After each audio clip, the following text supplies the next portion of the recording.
The Conversation France. Pourquoi certains ont de la chance et d'autres pas ?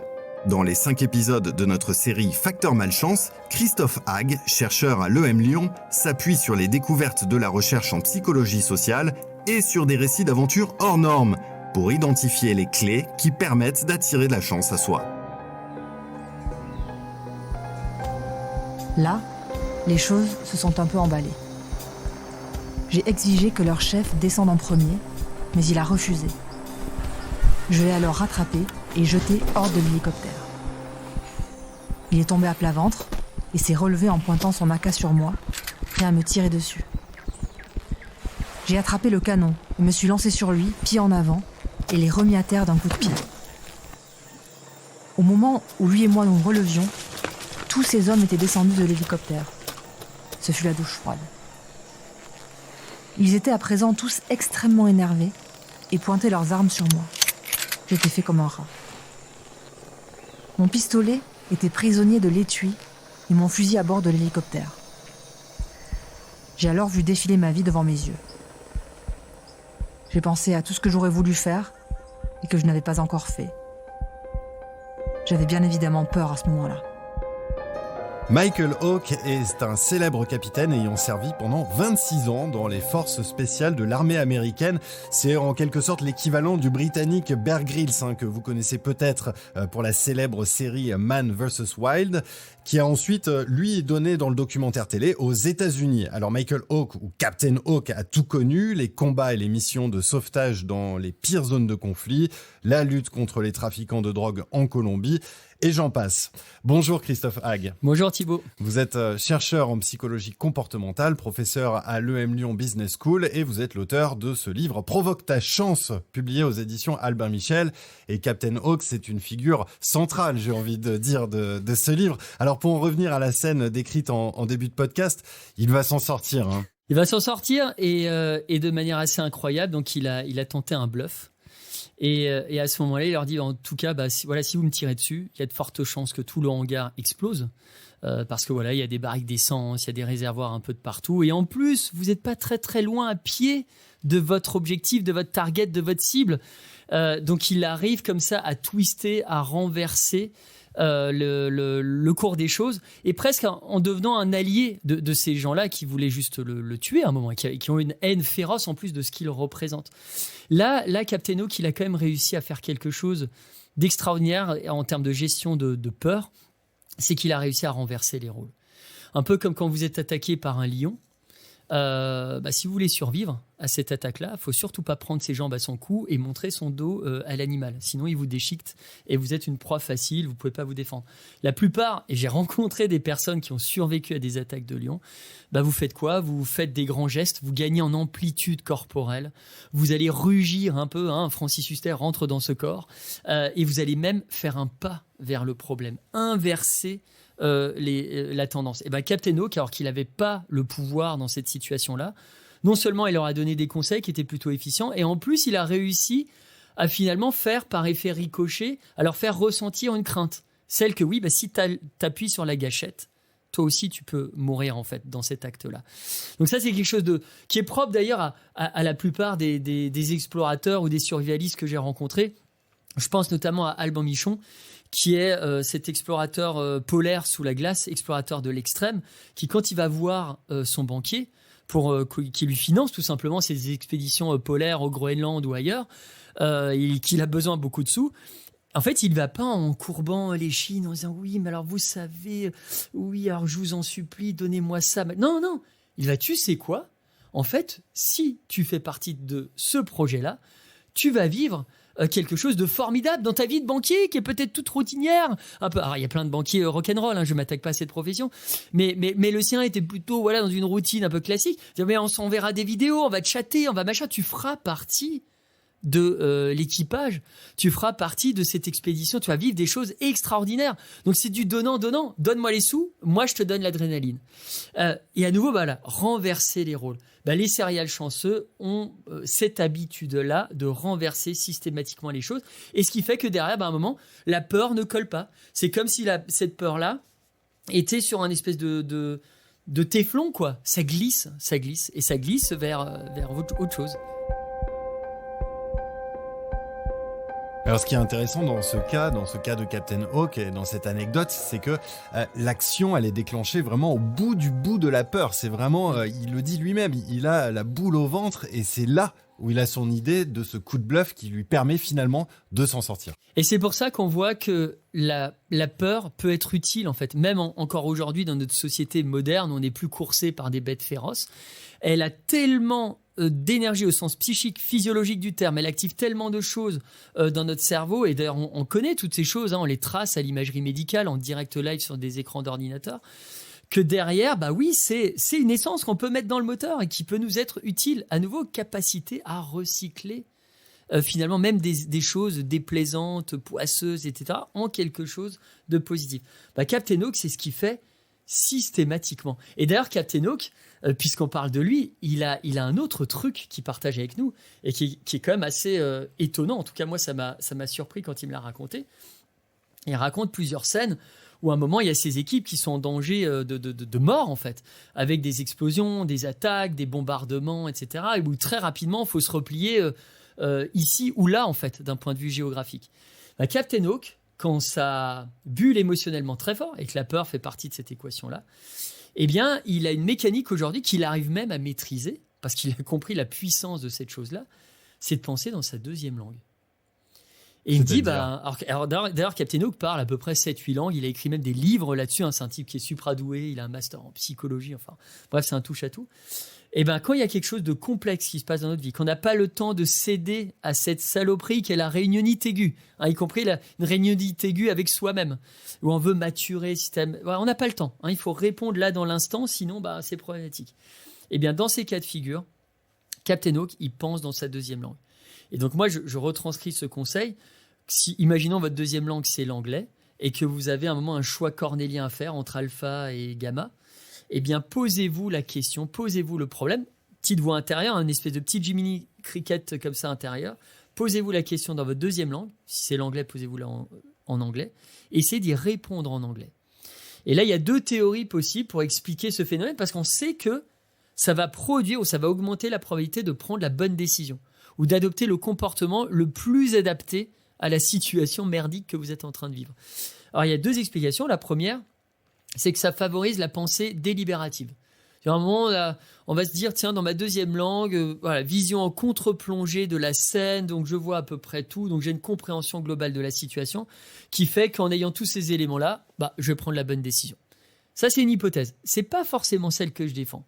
Parce que la deuxième hypothèse est la suivante, c'est de se dire, quand ça bulle émotionnellement très très fort, qu'on est pris un petit peu là dans cette espèce de tourbillon-là, eh bien, penser dans sa deuxième langue, parce qu'on bénéficie de moins de vocabulaire, parce que notre dictionnaire est moins touffu, moins épais, eh bien, on n'est pas esclave d'un espèce de verbiage qui va flouter notre intuition de départ, qui va brouiller le premier signal intuitif. Non, on reste sur du matériau premier. On dispose de moins de mots déjà dans notre deuxième langue.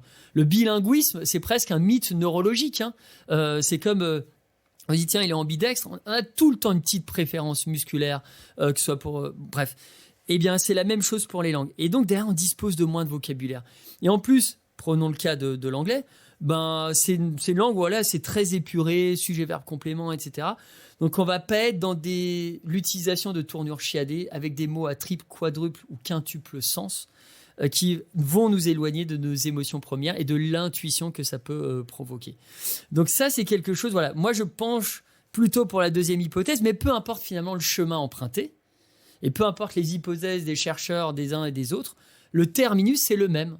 Tous les chercheurs qui sont intéressés à ça nous disent à la fin que, en procédant de la sorte, eh bien derrière, on atteint finalement une décision qui a de grandes chances d'être la bonne, en tout cas la plus adaptative par rapport à la situation qu'on vit. Un autre point intéressant aussi chez Captain Hawk, c'est que cette peur, finalement, ne le fait pas paniquer. Bien au contraire, c'est ce qui lui permet d'être plus focus. Alors, comment est-ce qu'il fait pour, justement, changer, transformer cette peur en un outil précieux d'aide plutôt que quelque chose qui va complètement le faire paniquer, partir dans tous les sens et faire des bêtises? Quand on ressent de la peur, quand on ressent de la surprise, ça va activer certaines zones du cerveau qui sont directement impliquées dans la gestion de l'attention. Donc, on a une attention qui est accrue vis-à-vis de l'objet stimulant qui va peut-être, je sais pas, ça va nous mordre, va atteindre à notre intégrité physique ou quelqu'un qui nous agresse verbalement.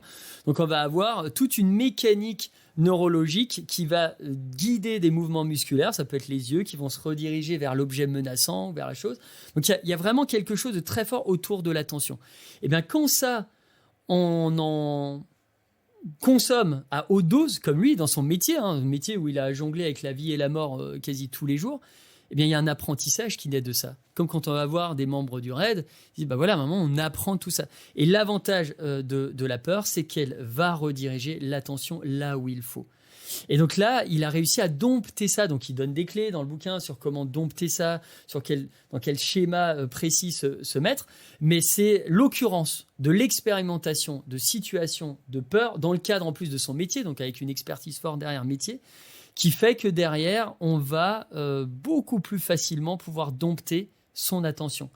Et savoir finalement faire même le tri entre est-ce que ça nous redirige vers la bonne chose, vers le bon objet ou vers la stimulant qui provoque la peur chez nous ou non. Parce que des fois, on peut être guidé sur une mauvaise piste. Donc même ce filtre-là, avec l'expérience, ça peut venir. Et de toute façon, quand on a une expérience comme ça, de peur, de surprise ou d'angoisse, eh bien, ça crée un ancrage très fort dans la mémoire. Ça crée des souvenirs avec un haut niveau de pixelisation et un souvenir qu'on gardera en tête, mais pas, on sera même plus sur de la haute def, on sera sur du 8K d'un point de vue mémoriel. Donc chaque fois qu'on rencontrera un problème du même acabit, qui partage des caractéristiques communes avec ce qu'on a expérimenté à un instant T de sa vie, eh bien, on va avoir tout un tas de petits indicateurs de signaux qui vont dire « Ah, voilà le comportement que tu avais adopté. Ce comportement était-il efficient ou non? S'il ne l'était pas, moi, je t'invite, émotion, eh bien, à adopter un autre comportement qui sera peut-être plus adaptatif, etc. » Donc, c'est vrai que Captain Hook a réussi à jongler avec ça et puis il part du principe que tant qu'on a peur, c'est qu'on est en vie. Intéressant, ça. On aura tout le temps, quand tu es mort, tu as tout le temps de plus avoir peur. Donc, il dit, la peur va avec l'espoir. C'est-à-dire, même quand on est tel un boxeur recroquevillé dans les cordes du ring et qu'on se prend plein de coups, et on a pris plein de coups pendant 3 ans, Covid, la crise ukrainienne, la crise socio-économique qu'on est en train de vivre, on est vraiment acculé et tout, mais tant qu'on est debout, c'est qu'il y a de l'espoir. L'énergie du désespoir qui est portée, qui est véhiculée par l'imaginaire de la peur, c'est l'espoir. Donc c'est ce qui nous fait aussi avancer. Alors, adopter quand même cette vision, ça demande une sacrée force mentale. Et là, Christophe Haag, c'est pas vous qui allez me contredire. On n'est pas tous des Captain Hook et on n'est pas tous au quotidien en contact avec des trafiquants de drogue en Colombie. Non, mais on peut le devenir. Et d'ailleurs, un des parrains du bouquin, c'est Pierre-Marie Liédot, ce célèbre neurobiologiste, le papa de la plasticité cérébrale, des plus grandes découvertes en neurosciences sociales. Il part du principe que parce qu'on est stimulé par des expériences, on peut se développer, on peut renforcer certains circuits neuronaux, etc. Donc là, il y a aussi vraiment de l'espoir. Mais on peut, planifier certaines choses. On peut avoir une certaine hygiène de vie qui nous amène à dompter la peur. Et je vous en livre une, et elle est aussi de Captain Hook, c'est que Captain Hook, dans cette société du non, NON, où on dit non à tout, non, c'est trop cher. Non, c'est trop énergivore. Non, c'est trop coûtant. Non, non, non, non. Lui dit, il faut réintroduire le oui. Dire oui aux choses. Et ce qui fait peur aussi. Parce que quand tu dis oui à quelque chose, quand tu ouvres la porte, à l'inconnu, tout de suite, il y a une pointe d'angoisse dans cette société très sécuritaire, où tout est calculé, tout est standardisé, etc. Et lui, il dit oui à beaucoup de choses. Et il se trouve que moi, j'ai une habitude, depuis l'écriture de ce bouquin, que j'ai mis en place. Et pourtant, je ne suis pas le plus grand des planificateurs, mais j'ai 52 dates dans mon agenda Outlook. Je déteste l'agenda Outlook, mais j'ai fait cet effort-là. 52 dates, donc voilà, 52 semaines, une date par semaine, c'est une demi-journée où je dis oui à tout. Alors, presque tout dans les limites éthiques, budgétaires, à tout ça, mais je dis oui à tout. Et si vous saviez le nombre de choses extraordinaires qui se sont passées, parce que moi, je vois, je réponds à mes lectrices, mes lecteurs sur différents supports, que ce soit sur Instagram, sur YouTube, sur Messenger, sur des choses comme ça, où je n'ai pas trop à la base l'habitude, mais dans un Yes Day, je réponds au maximum de gens que je peux. Et bien derrière, j'ai plein d'opportunités qui sont nées, ne serait-ce que d'un simple contact, d'un simple bonjour passé avec mes lecteurs ou mes lectrices, quoi. C'est comme le personnage que joue Jim Carrey dans le film Yes Man. C'est exactement ça. Moi, je vous invite tous à être des yes women ou des yes men et à ouvrir un petit peu. Et à nouveau, alors bien sûr, des fois, il y a des choses un peu embêtantes, etc. Mais 52 dates sur 365, je suis pas en train de vous dire qu'il faut dire oui à tout et tout le temps. Ça reste à dose homéopathique, ce que je prescris là. Mais ça permet de matérialiser certaines opportunités.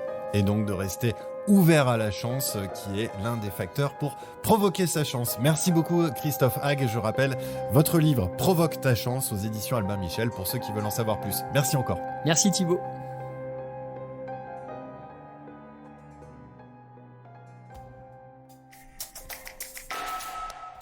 The Conversation France.